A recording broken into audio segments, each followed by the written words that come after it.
there ain't many edges nowadays. Everything's known about, everything's written about. It's a pretty level playing field. Now, one of the edges is preparation. If you can get away with preparation on the water that you're fishing, then you stand a better chance of catching them carp. So the more baitings you can get away with, the more confident the fish will be on your bait, and you can drop in at the time of your choice, and you've got a better chance of catching fish. Now these days, there's a lot of anglers. There's more anglers than when I first started out, and there's a lot of good anglers. So try and be a little bit obscure with your baiting. There's no point baiting like the most popular swim on the lake and hope to get down there and like get that swim, because more often than not there'll be some fella, he'll walk round, seen the fish feeding on your bait, and he'll be catching fish off your bait. If you can bait the margins or some kind of obscure area that people don't usually fish, then you've got a better chance of getting away with that baiting, dropping your rig down there, catching fish. Next one is I'm a little bit OCD about sharp hooks. Never assume that the hooks in that packet are sharp. I always test them. On this particular water there's a lot of chunky gravel out there and that, so after each cast, especially with a straight point hook, test your hook point just to make sure it's still sharp. After each capture, check your hook. If your hook point's still sharp, get it back out there. If not, have another rig ready to go, tie it on, and you're always using a sharp hook, so you're always fishing as effectively as you possibly can. On these kind of waters, a lot of waters in fact, you get a lot of spod spill, and the fish I think like patrol the margins and they eat all of that free bait, and they never have a bad experience. It's there's never a rig in amongst it or anything like that.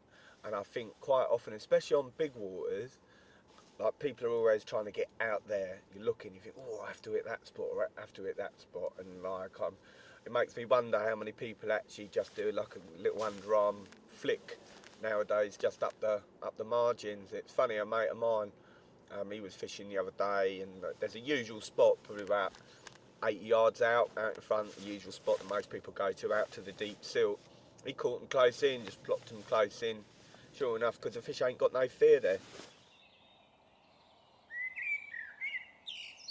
Always be prepared to move. If you've got too much kit with you, you'll be less inclined to move onto showing fish. So say for example, the other year I turned up, there's a matey over there, and I said to him, mate, you want to be up there, don't you? Because the fish had been repeatedly crashing up there. How long are you down for?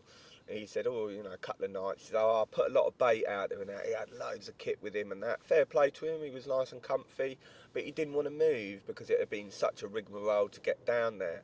Now, I've had fish on here where I've been over on that bank. I've seen fish repeatedly boshing in this swim, probably about 3 rod lengths off this bank. I've been round here, moved within like half an hour, got the rods out there, plip, and I've had a fish within an hour. Now, I ain't a good angler by any means, but there's like certain things that like I find I can use to my advantage, and moving's one of them. Always be prepared to move onto showing fish. Because the thing is, sometimes it's a bit of a pain and that, but quite often I use the old phrase that, you know, if you go through the pain of it and pushing your gear around in the lashing rain and all this kind of thing, you get your baits out there and you catch yourself at like a 37-pound common or the biggest fish in your lake or something like that, then the move, the pain of the move, so to speak, has been forgotten. The reward's there and it was well worth moving. So definitely always be prepared to move on to showing fish. Another tip is always think about your third rod. There's one particular water that I fished, Burfield Lake over near Reading in Berkshire.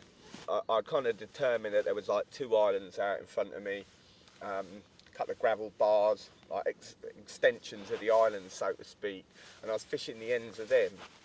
And more often than not, other waters that I fish, you've arbitrarily whacked out the third rod in the same area. I think that can overcomplicate things, because you've got 2 rods fishing out to that area effectively. I've done like a little sprinkling of boilies, like around it, behind it, so I haven't got any boilies like over my line that's like going out there. Basically, I had the third rod ready to go. During the night, there was a couple of fish basically boshed off to my right, and I thought, well, I might as well stick a choddy over there. So next morning, whacked a choddy, like corner of the island. A couple of hours later, off she's gone, 22-pound common, really old, gnarled common, which was my first fish out of Burfield.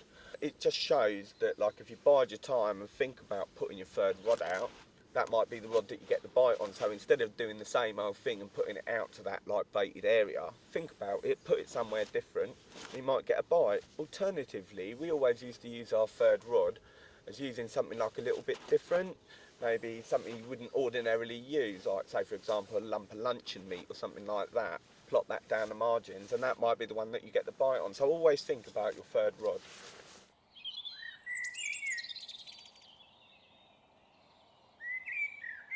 As anglers, we've got to take responsibility for the fish that we catch. That fish you're taking out of its natural environment and you're the one that's responsible for it while it's on the bank. You've got to have an adequately padded unhooking mat of a good size, preferably with a flap or one of these great slings, like cradles that people do. Extremely good. Have a bucket of water ready to go. Have everything ready to go. You've got to have your carp care kit ready. You've got like your body and your mouth solution, so you basically dry off the mouth area with a towel or a bit of bog roll. Put the old mouth solution on. There's one that Corda does that's designed by my mates at Thinking Anglers. Extremely good. If it's got any lesions or abrasions or cuts or anything on the body, you put the body solution on. Dry it off with a bit of bog roll or a clean towel, and you apply that solution on there. So you're taking responsibility as an angler for the fish that you catch. Another one is do your homework. On this particular water, despite the amount of information that's available online, people still turn up down there and they don't know the topography of the lake, and they don't know what they're fishing out to, they don't know the rough areas that they're fishing out to, so they're starting from scratch. Now there's a lot of information on most waters available on the internet or in various angling publications. If you look in any of the mags, if someone might have had a good season on one particular water, he might have given you a little insight into the approach that he used, the rig that he used, bait that he used.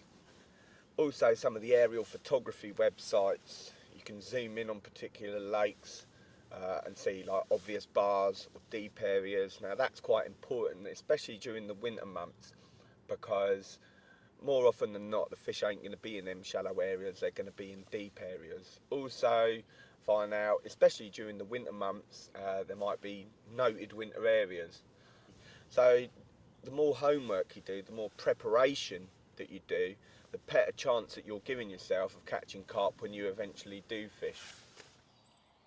When I first started carp fishing, I used to like kind of turn up at Yately over the other side of the road there, and walk along, and everyone was like ever so quiet, and we was always taught to be like really quiet and like really respectful when you was walking into someone's swim. Like you would kind of just duck down to and talk very quietly, because you didn't know if matey was fishing like just under the rod tip. I mean, the other day I was fishing under the rod tip on the match lake, like, and I was bivvied up right the way back. Now if I'd have turned up, like gone to the front of the swim and like got my old bivvy up, started hammering in bivvy pegs like I've just seen just now, dang, dang, dang, dang, dang, there was fish in the margins there, and I'd have spooked them off. So always just try and be as stealthy as you possibly can, and quiet and respectful. And I would say that that's a real prerequisite to carp fishing nowadays. Even if you're fishing at extreme range, it always pays to be quiet and just try and like keep the noise to a minimum at night. Don't have a torch that's too bright because you might spook fish that are close in.